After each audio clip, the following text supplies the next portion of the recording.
Well, thank you all for coming. We appreciate you taking the time to be here. We know there's a lot of compelling sessions out there running simultaneously, so we appreciate you choosing us, and I think we'll deliver the goods, as they say.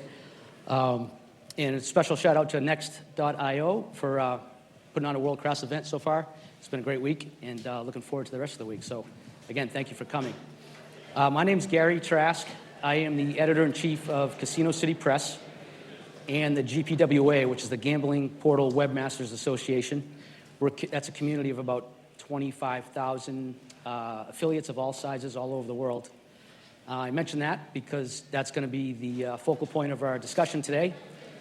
Affiliate marketing, iGaming affiliates, what their opportunities and challenges are up ahead.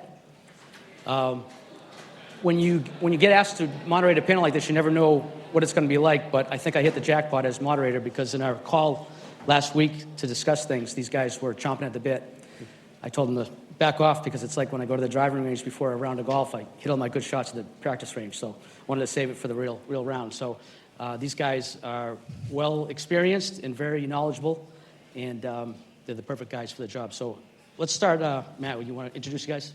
Sure, Matt Schwimmer, CEO of Playmaker HQ, one of the Better Collective brands, a big affiliate in the space.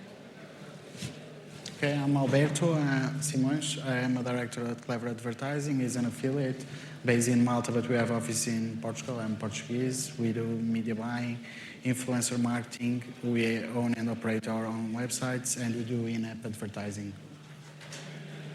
Steve Krombolz, SVP Business Development, Partnerships and Strategy with Tipico. We're a B2C sportsbook operator and casino in the U.S.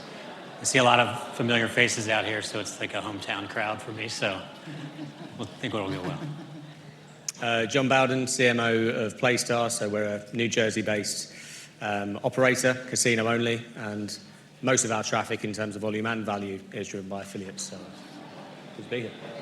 All right, great. So the title of the session, as you all probably saw, was Can Affiliate Marketing Truly Rival the Influential Realms of Brand Recognition and Word of Mouth? So we'll start with you, John. Truly rival. Is it already rivaling it, or what's your thought on that question? I think it is. I think it depends on a couple of factors. One, the size of the brand. So for us as a challenger brand, something we don't shy away from. It's a great route to market for us, and it's great for us to have the brand with a lot of tier ones and a lot of other operators there. So therefore, in terms of kind of brand recognition, trust, word of mouth, it helps us a lot. I think on top of that, it's how your content's pushed as well. When we talk about kind of, word of mouth, well, actually, affiliates and partners can do that for us. And then also what you're trying to achieve through affiliates. I mean, the primary role of an affiliate is usually to drive traffic. And actually, in terms of just driving that volume through and getting that value through, what added value can they give that gives us kind of a bit more brand recognition in the market, kind of penetrate the market, especially if you're a challenger brand like we are. Stephen? Yeah, I agree. When you look at where you're going to spend your marketing dollars, there's a large opportunity to spend dollars. And as a challenger brand as well, you're limited as to what you can do on the top end, right? So linear television and the like. So those are the assets that generally are going to drive the majority of your brand awareness. I think what the affiliate channel does is it opens up additional opportunities that you wouldn't necessarily be able to do on your own unless you had a pretty large team, right? And if you think about it, affiliates operate all different verticals today, right? So there's pay-per-click, there's SEO, there's tool sites, there's communities. So there's all these different ways to get your voice out there. And also the messages you're trying to get out. And all this stuff is going to lead to word of mouth and ultimately brand awareness. Not at the scale of linear, for example, but that's out of your reach as a challenger brand. So having the opportunity to do that and outsource it to somebody else is a really effective means of building not only your database, but your branding, the messages you want to get out. And news, because a lot of the news, if you think about today, the news that you read about the industry, 95% of it is affiliate. Everybody sends me news, and 90% of the time, 95% of the time, it's affiliates that are putting out those articles. So that's really important. So it's sort of symbiotic in that way. All right, we heard from the operators. Let's have the affiliates chime in. What are the challenges that you face as an affiliate? Well, I thought it was really interesting when you said there's different pools of money, because as Better Collective, we're thinking about expanding so we can attack and get access to all of those pools. We'll continue to remain, the leader in this affiliate space, and also continue to expand into being a media player and expanding as a brand there, because I think it provides more value to our partners on the affiliate side as well. As we engage these players and give them familiarity, those players on the affiliate side become more valuable to them. So it's really this cycle is the way we think about it, is trying to create a loop, an entire loop of everything, not just one or the other where it's competitive. Alberto? Yeah, I would say that sorry. So the affiliates give the opportunity to outsource the marketing team and less cost for the operator. I think they can coexist, so affiliate marketing, brand recognition, word of the mouth. And the affiliates can deliver brand awareness as well. So, and ultimately, word of the mouth. So in preparation of this talk, I reached out to a few successful affiliates that are GPWA members and asked them their thought on this topic. And one of them, I'm going to read it to you. That's why I put my eyes in. One of them had an interesting point. He said, operators have become better in all facets of marketing, especially on social media and in targeting organic search results. But operators tend to focus on what's working now, while affiliates often have the foresight to get ahead of new marketing tactics. So with that, he does believe that affiliate marketing can compete. Any thoughts on that? Start with you, John. That's quite an interesting view of it. Yeah, I thought it Because, was. Yeah. we often look at kind of emerging channels, we look at ROI, but we also do look at long tail payback, right? And where we're talking about kind of those bigger, heavier above the line channels that, the likes of ourselves and Tipico, may not go in for, because the payback, it's not just that the payback takes longer, it's also the amount of wastage that we get, plus the fact, someone like PlayStar, there's no bricks and mortar, there's no brand recognition already. So actually, a lot of the time, my thoughts would actually be a little bit the opposite with that, and it's sometimes when we work with some of our partners, and not all, and we've got some amazing relationships in this space where people understand the long-term strategies of the business and work very closely with us, and we see it as an extension of our team. I think one of the guys was saying there. So, but there are often ways to make a quick buck that some affiliates will look at and say, no, this is the CPA, and it's purely there to drive FTDs and not to drive that kind of more longer-term brand awareness and those softer metrics that we know pay back over time. So yeah, that's super interesting. I have encountered it a bit, but on the mainstay, I think it's more actually that we'll be looking more at the long-term health of the business, and actually the partner will be looking purely to drive traffic and kind of instant volumes in. Steve, your thoughts? Yeah, I mean, I've been in the working with affiliates going back longer than I care to mention, and it's interesting to see how it's evolved over time, because it started out with just onesie, twosie, two guys in a room figuring out how to promote something. And as the companies, as sports betting launched and then the European affiliates came over and started to aggregate these assets like Better Collective has done, and they've definitely become much more sophisticated from a company perspective. So I think that if you can find the right way to work with the right companies, that they can bring a lot of things to the table that you're not going to be able to do on your own unless you're going to go out and hire a lot of people, because they've become quite sophisticated and they are swimming in a lot of different verticals to help find you the most valuable customers. Because at the end of the day, that's all that matters, right? Anybody can acquire customers. It's can you acquire the right customers and can you keep them is the most important piece. And if you can't keep them, then you can't continue to pay for acquisition, and that's not good for affiliates. That dovetails nicely into my next question. I was going to ask the affiliates. It's all about clicks and conversions and traffic, but as affiliates, what else do you feel like in these days, in these ever-evolving landscape of iGaming, what do you have to do in addition to those main basic things as an affiliate? I think it's really important for us to keep the players engaged long-term as we form a relationship both with the partners and the customers, which is why having these brands and these engaging products is really important. We've really leaned on revenue share as a business model for us, and I think it works for our partners as well, because you keep driving people back and everyone has the same vision. And what you guys were talking about earlier, I do think the affiliates have to kind of keep pushing the envelope to continue to always provide value, and we do. but our partners want to see innovation, and if they're not seeing innovation from us, we become potentially less valuable and more challenged. So we are thinking about affiliate probably and willing to invest more dollars into trying new things in that space than potentially an operator who has so many things to do and execute on to be successful. A follow-up, without you giving away the secret sauce, can you give some examples of that, some innovative things that you need to do as an affiliate? We're always looking to expand. Look, I don't think there are social media channels that exist now that didn't exist 5 or 10 years ago, and figuring a way to engage those users and drive new traffic. I think we have access to athletes and leagues engaging with this category and this concept in a way that it used to be a black box completely written off now. So the world continues to evolve as states expand, and there are new products that we keep pushing.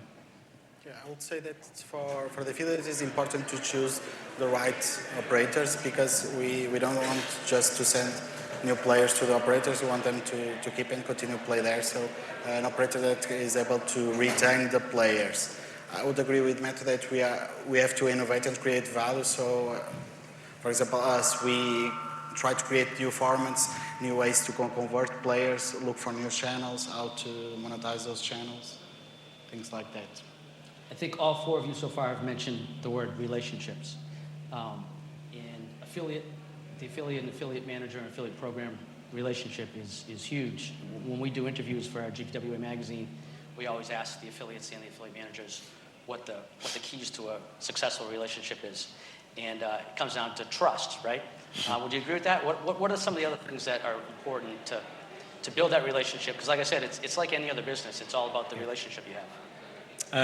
I think understanding the operators, spending time with us, and obviously in turn us giving our time to affiliates to really understand what are we trying to achieve, what are our USPs. You know, it's no longer this kind of one-size-fits-all way of selling your brand to the market, speaking to consumers. Yes, welcome bonuses are still king in terms of that acquisition drive, but actually we get so much more value from our partners speaking about our USPs, gamification, our loyalty schemes, some of the cool things that we're doing, the exclusive things that sit with the brands. Trust is huge, and transparency with that. I mean, we give our affiliates every single piece of data that they would wish for and what they inquire for, so that actually at the end of the day they can see exactly what's happening, where the traffic's being driven from, you know, the conversion stats, the value of those players, even if we are only on CPA basis with them, so that we can understand better actually some of their limitations and challenges, and we work closely with them to try and overcome those. So yeah, I think definitely trust in terms of strong partnership, but also really getting under the skin of the operator. And I think it's changed dramatically over the past kind of 5 to 10 years. I used to be in the UK market myself, working closely with a raft of affiliates there, and long gone are the days where it's, look, this is the CPA, that's it, there's an IO, see you later, and that's, you're done.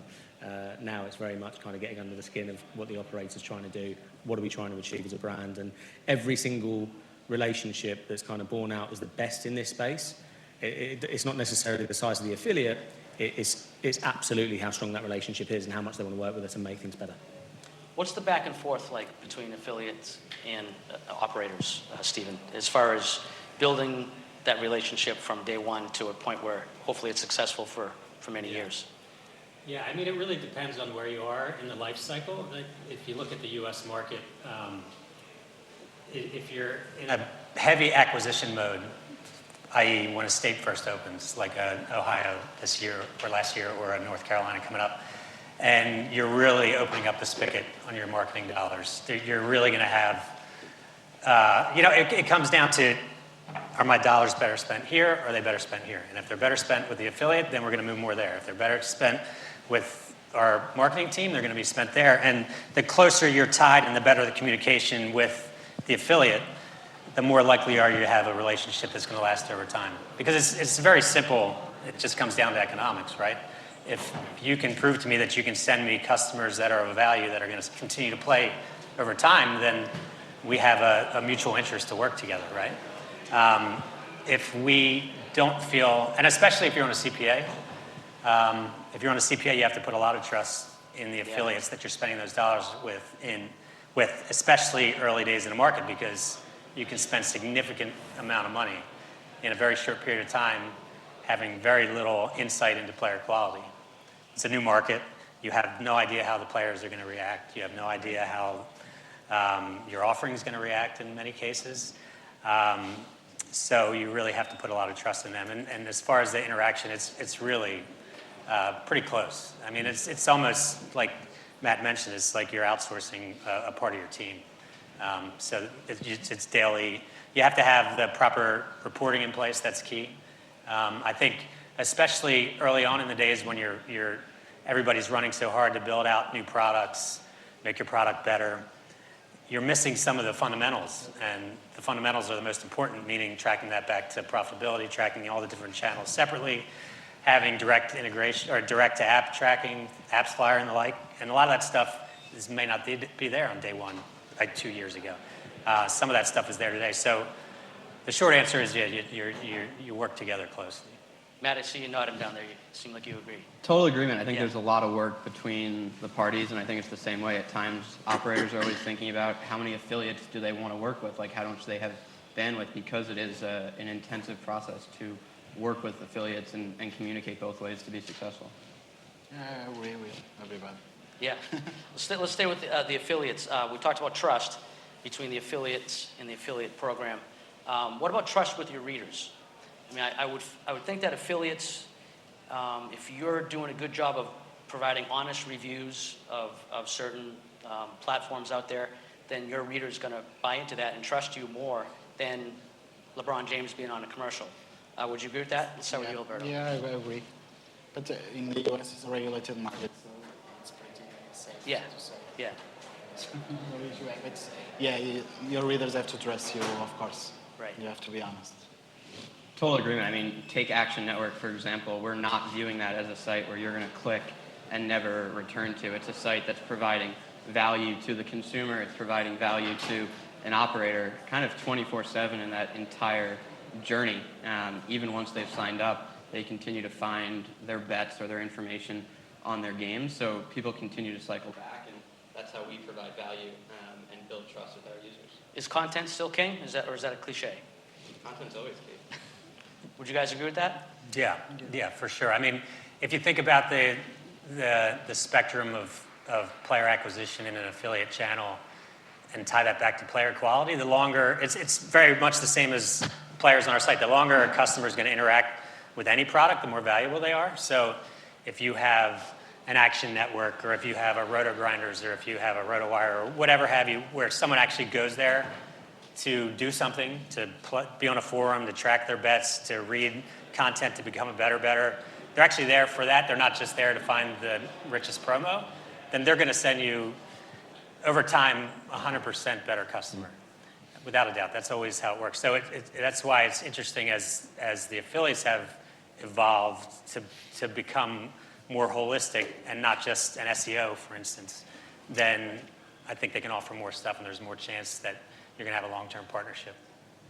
All right, we're going to save time for about 5 minutes at the end to take any questions from the audience. So just a couple more questions. CPA and rev share. How do you the average bettor or the average reader of your site probably has no idea, right, between CPA and rev share.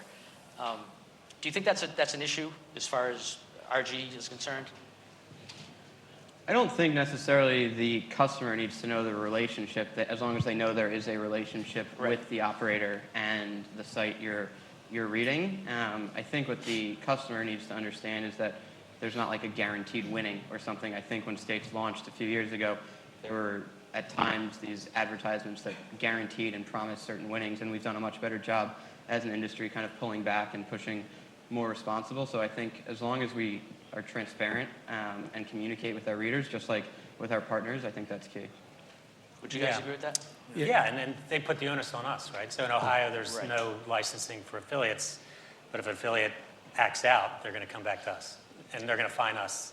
So, but back to the question, I don't think that your CPA or rev share has anything to do with it, Yeah. to be honest. But the fact that it's regulated either directly or indirectly really limits any negative impact on the customer, I think, for the most part. In the compliance, that's an issue, because if the affiliate's not being compliant, then it comes back on the operator, correct? Absolutely. Yeah. How do you patrol that, John? That's always been the case. If you Yeah. know, and that goes back to that level of trust and that relationship. Right. So that it's ensuring that anything that goes out is signed off by the operator. Yeah. But also building a close relationship in the fact that affiliates and partners won't put things out there that is going to land anyone in hot water. Because they understand the business and they know what's going on. So it's building that relationship, it's constant communication, it's brand guidelines, campaign guidelines, but even above that, it's building that close-knit relationship and actually working with as a partnership. And as Matt and the guys have said, it's an extension of your marketing team. They're putting your brand out there. We're talking about awareness and trust in the space. Well, actually, the advocates of your brand. So you need to know exactly what's going on. Yeah, and there's actually consequences. It's funny because you see more promotion of offshore books. All the promotion of offshore books are been mainstream media channels that are not affiliates because they don't know half the time. Exactly. I mean, affiliate cannot do that. It's in no one's interest to do so, and if they do, they'll get blacklisted. So. Do you think we'll get to the point where people realize that they're not legal and regulated books? No, I don't think so. I don't think the general public cares, to be honest with you. Yeah. You're right. I think that, I live in North Carolina, which is opening this month, and if you ask 10 people, half of their friends bet, and they don't know that they're betting somewhere that they technically shouldn't be. So I think ultimately the regulators will figure out a way with the industry to limit best we can, but I don't have an answer as to how to do that necessarily. All right, one more question, and we'll go down the line. One of the great things about covering this industry is it's changing. There's something going on every day. It's changing constantly. How do you guys, we'll start with you, Matt, in the next 3 to 5 years, how is the iGaming affiliate world going to change or get better or worse? Or It's a good question, and it's obviously something we spend a lot of time Yeah. thinking about as we talked about innovation. And I think it is ways to continue to engage the long-term journey of the customer as opposed to that initial sign-up and providing value long-term continuously are things we try and push on. Alberto? Yeah. Anything to add, guys? I just think it's going to mirror the progression of the industry. I mean, it's obviously funded by the industry to some degree outside of once you become large enough that you're branching out into other channels as an affiliate, then you're not as reliant on the industry. But I think you'll see consolidation. You'll see smaller affiliates go away just because there's less budget for them from new entrants or new states. So I think you'll see it mirror the industry in many ways. John? I mean, we pretty much covered, innovation and retention long tail. Retention for me is the biggest one. And even when we look at rev share, at the moment, it's just a way that it's like, well, we've both got skin in the game and actually we'll make sure that we're optimizing traffic. We know where the value's coming from because you don't have that visibility from a CPA point of view. But actually true retention, whereby we're not just saying what's the long-term value of the player, but understanding those player journeys and what other, value can be added around that. So for me, retention, but the guys have, touched on that, yeah. All right, great. Does anyone have any questions for the panel before we get out of here? Anyone? Going once? All right, you guys did a great job covering everything, I guess. Thank you. Thank you all for coming. We appreciate it. All right. Thank you.